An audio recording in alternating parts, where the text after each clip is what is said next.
Halo, pernahkah kalian mendengar cerita KKN di Desa Penari? Namun, selain KKN di Desa Penari, ada lagi cerita yang gak kalah bikin bergidiknya, yakni Sewu Tino atau Santet 1000 Hari. Kisah ini tentu juga gak kalah seram dari kisah KKN di Desa Penari. Ada banyak sekali hal yang disampaikan di dalam Sewu Tino ini. Penasaran seperti apa? Saksikan video ini sampai habis.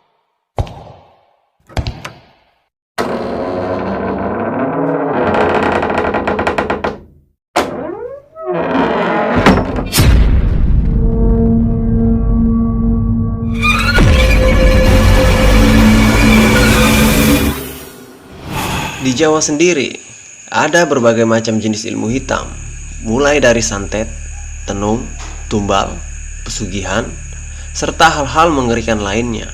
Sewu Tino merupakan santet yang paling berbahaya di Jawa Timur. Mengapa? Karena saat terkena santet ini, satu garis keturunan akan langsung musnah semuanya. Tak akan ada nyawa yang tersisa. Konon, kisah itu terjadi pada tahun 2001. Saat itu, ada seorang gadis yang bernama Sri. Di desanya sudah sangat tidak memadai lagi. Apalagi sang ayah sudah tua dan tak bisa bekerja lagi dengan cekatan. Sri pun akhirnya memutuskan untuk bekerja di kota, meski awalnya sempat ditentang oleh sang ayah. Kamu yakin mau pergi ke ibu kota? Kenapa nggak nyari di sekitar sini saja? Yang dekat-dekat aja dulu. Kali aja tenaga kamu dibutuhkan. Sri terdiam, butuh waktu untuk mencerna kalimat bapaknya itu. Kerja apaan di sini, Pak? Lah, saya itu cuma lulusan SD, kata Sri sembari menghela nafas. Kalau kamu berangkat, nasib bapak gimana? Siapa yang nanti merawat nak? Iya, Pak, Sri paham. Tapi kalau Sri tidak cari kerja, bagaimana saya mau ngasih duit?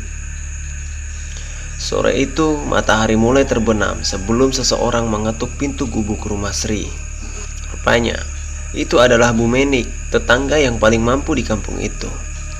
Ia menyampaikan kedatangannya, mengabarkan bahwa ada seseorang penelpon dari Gria Zainah, salah satu agen penyalur pembantu rumah tangga, yang tempo hari dititipi oleh Sri bila ada yang membutuhkan tenaganya. Sri pun bergegas. Di kampung itu memang hanya Bu Menik yang punya pesawat telepon. Karena itu, banyak warga yang selalu minta tolong kepada beliau, termasuk untuk urusan ini. Sri menjawab telepon tersebut, menyampaikan kesiapannya. Ia diminta datang esok hari ke rumah si penyalur. Untuk sementara, Sri menunda keberangkatannya. Ia berharap bila memang rezekinya tidak jauh dari tempat tinggal, ia akan menyanggupinya, mengingat bapaknya sudah tua. Dan mungkin ia tidak mau jauh dari anak semata wayangnya ini, yang hanya lulusan SD. Baginya yang sekarang Sri pikirkan adalah ia harus mencari uang untuk menopang kebutuhan yang kian hari semakin melejit. Untuk makan sehari-hari saja sudah sangat susah. Untuk itu, Sri nekat melamar untuk menjadi pembantu di rumah orang yang mampu. Langit masih sangat gelap, namun Sri begitu antusias. Meski ia janjian akan datang pukul 8, Sri sudah bergegas keluar rumah. Saat fajar pertama sudah menyingsing tinggi, ia harus naik angkutan kota.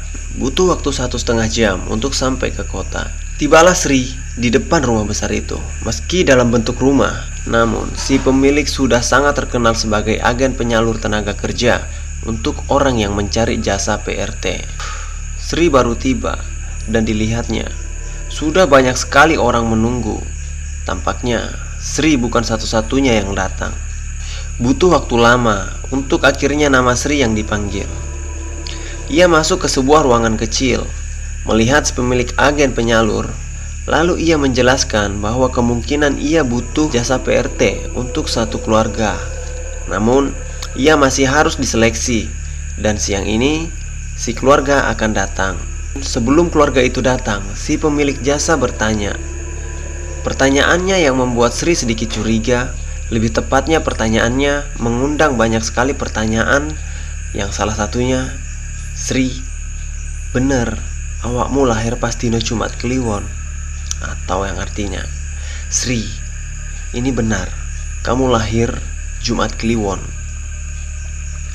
Sri yang mendengar pertanyaan itu awalnya kaget.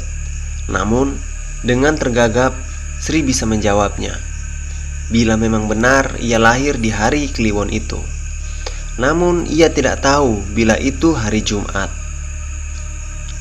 Si pemilik jasa mengangguk, seakan ia menemukan apa yang ia cari.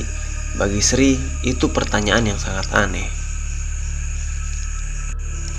"Hari lahir kamu istimewa ya Sri," kata si pemilik jasa. Lalu kemudian ia membawa Sri ke ruangan lain yang lebih besar, lebih megah, dan ia diminta untuk menunggu. Sayangnya, sudah ada 2 orang yang sudah duduk di sana lebih dahulu. Tampaknya Sri sudah lolos. Selama berjam-jam, Sri menunggu di sana. Ia sudah mengobrol dengan 2 orang yang duduk itu. Namanya adalah Erna dan Dini. Usianya tidak jauh dari Sri, masih muda dan belum menikah. Entah sampai mana mereka bicara. Tiba-tiba si pemilik jasa memanggil salah satu dari mereka, yaitu Erna. Sri mulai sedikit curiga karena Erna yang dipanggil tadi tidak kunjung kembali. Kini gantian Dini yang dipanggil, dan tinggal Sri sendirian di ruangan itu, menunggu entah untuk apa.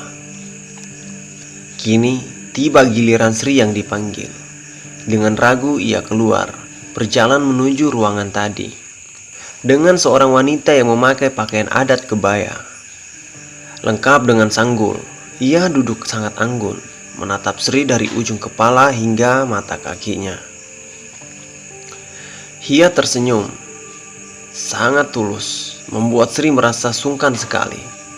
Seakan berhadapan dengan orang berderajat tinggi sekali. Sri bahkan tidak berani melihat matanya. Auranya begitu membuat Sri merasa kecil sekali.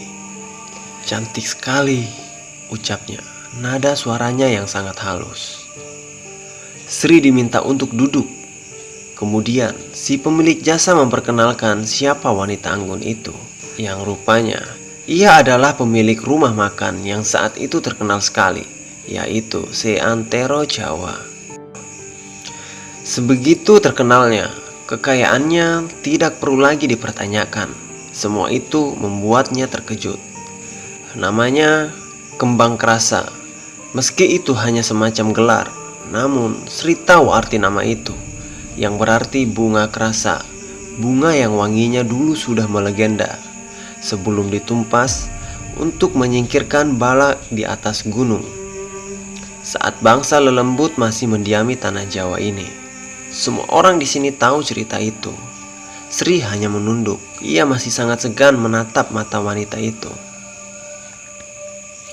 "Angkatan sirahmu nduk, ra usah wedi ngono. Mbah ki wis tuwek, ra usah hormat koyok ngono." Yang artinya, "Angkat kepalamu nak. Tidak usah takut begitu. Mbah ini sudah tua loh. Tidak perlu sehormat itu." Sri hanya mengangguk. Ia tidak membuang rasa segannya. Seperti yang diperintahkan, tibalah saat Mbah Krasa mulai mengajukan beberapa pertanyaan yang sama. Mulai dari lahir, weton, penanggalan yang bahkan Sri bingung menjawabnya. Puncaknya, saat ia menyentuh tangan Sri, ia tersenyum. "Dok, gelem kerja mbek Mbah." Yang artinya, "Nak, kamu mau kerja sama saya?" Sri hanya mengangguk. "Jale kepiro bayaranmu saulane?" Atau artinya, "Kamu minta berapa untuk gajimu dalam sebulan?" tanya Mbah Krasa. Sri bingung menjawabnya. Kemudian dengan gugup ia mengatakannya, 700.000 aja Mbah." 700.000, katanya. "Bagaimana bila setiap bulan kamu saya kasih 5 juta?" Sri kaget bukan main. Gaji PRT tahun ini cuma 500 ribu. Sri pun setuju. Ia tidak tahu harus mengatakan apa. Bahkan ketika si wanita sudah pergi, si pemilik jasa tidak akan memungut uang sepeser pun dari Sri. Hal ini membuat serentetan kejadian ini menjadi semakin aneh. Pekerjaan macam apa yang digaji setinggi itu? Sri mulai ragu. Ia pulang menceritakan sama bapaknya. Namun, bapak mengatakan hal yang sedari tadi dipikirkan Sri. Firasat bapak kok buruk ya? Apa nggak usah aja? Cari yang lain aja nak. Namun Sri meyakinkan bahwa ia harus kerja. Kapan lagi ia mendapat pekerjaan dengan gaji yang sangat tinggi? Dalam hati kecil Sri, ia ingin melihat terlebih dahulu pekerjaan apa yang diberikan kepadanya. Keesokan harinya, ia pergi ke rumah Mbah Krasa. Di sana, ia melihat Erna dan Dini. Mereka sama-sama terkejut satu sama lain. Seperti sebelumnya, mereka dipanggil satu persatu. Hingga tiba giliran Sri, kali ini ia melihat semua anggota keluarga Mbah Krasa. Ada 7 orang yang semuanya duduk memandang Sri. Sama seperti sebelumnya. Mereka seperti mengamati Sri dari ujung kepala hingga ujung kakinya. Ngeten mbak, kula badhe tandhet sampeyan purun nyambut ten mriki soale onok pantangane. Nek sampeyan purun, pantangane ra iso dicabut meneh. Yang artinya, begini mbak, saya mau tanya dulu, Anda setuju bekerja di sini? Karena ada larangan keras bila Anda sudah menerimanya. Larangannya tidak akan bisa dicabut lagi, kata seorang wanita yang lebih muda. Umurnya berkisar sekitar 30 tahunan. Larangan seperti apa? Artinya, Sri bisa melihat gelagat aneh karena mereka saling memandang satu sama lain. Seakan pertanyaan Sri tidak perlu mereka jawab. Mbah Krasa berdiri dari tempatnya. Ia lalu berbisik pada Sri. Uripmu bakal dijamin. Nek awakmu gelem dok. Tapi nek awakmu gak gelem, mbah gak meksa. Yang artinya, hidupmu akan terjamin bila kamu mau nak. Tapi saya tidak mau memaksa kalau kamu memang tidak mau. Tidak ada jawaban dari pertanyaan Sri. Namun, Sri memberi jawaban pada saat itu juga. Iya mbah, saya mau, jawabnya. Sri pun melangkah pergi. Ia menemui Dini dan Erna. Rupanya mereka semua diterima bekerja di sini. Ada beberapa pertanyaan yang akan membuat mereka kebingungan, terutama saat malam mereka tiba. Ketika mereka semua sudah datang di rumah ini, tampak Mbah Krasa sudah menunggu bersama anggota keluarga yang lain.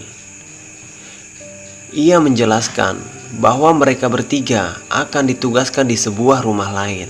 Sebuah rumah yang sangat jauh. Jauh sekali. Rumah di dalam sebuah hutan. Sri dan yang lain kebingungan. Tidak ada penjelasan ini sebelumnya. Namun, mereka sudah berjanji mau menerima pekerjaan ini. Rumah macam apa yang dimaksud pun Sri tidak mengerti. Ada sebuah mobil yang sudah siap mengantar mereka. Di sana, sopir mereka akan menjelaskan pekerjaannya. Mobil sudah bergerak. Sri, Erna dan Dini masih terlihat kaget. Satu sama lain tidak ada yang bicara karena kebingungan. Sri memberanikan diri bertanya kepada sopir. Namun sopir memberi isyarat pada mereka tidak boleh bicara terlebih dulu, seakan-akan mereka dibuntuti sesuatu. Ada kejadian menarik yang membuat Sri semakin curiga. Setiap persimpangan, si sopir berhenti mengambil sesuatu dari belakang mobil, lalu meletakkannya di tengah jalan. Seperti bunga di dalam kotak yang terbuat dari daun pisang. Hal itu menimbulkan kecurigaan apa yang sebenarnya ia lakukan. Hal itu terus-menerus dilakukannya, sampai akhirnya mobil sudah meninggalkan kota sangat jauh dan perlahan mulai memasuki area hutan. Jam menunjukkan pukul 12 malam. Saat kegelapan hutan mulai menyelimuti mereka. Tidak terbayangkan bahwa mereka akan tinggal di dalam hutan yang segelap ini.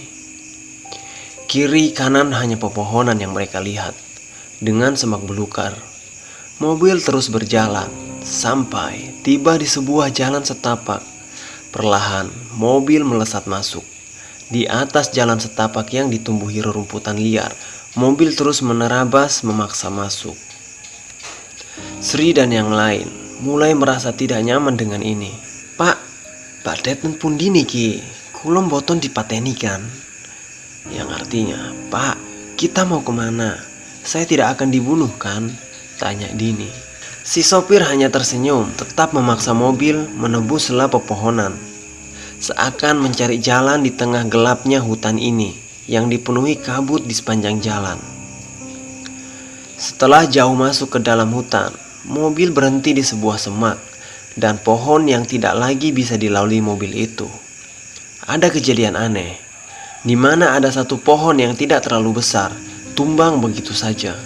Si sopir keluar dari mobil, menyingkirkan pohon tumbang itu, dan dari sana ada jalan.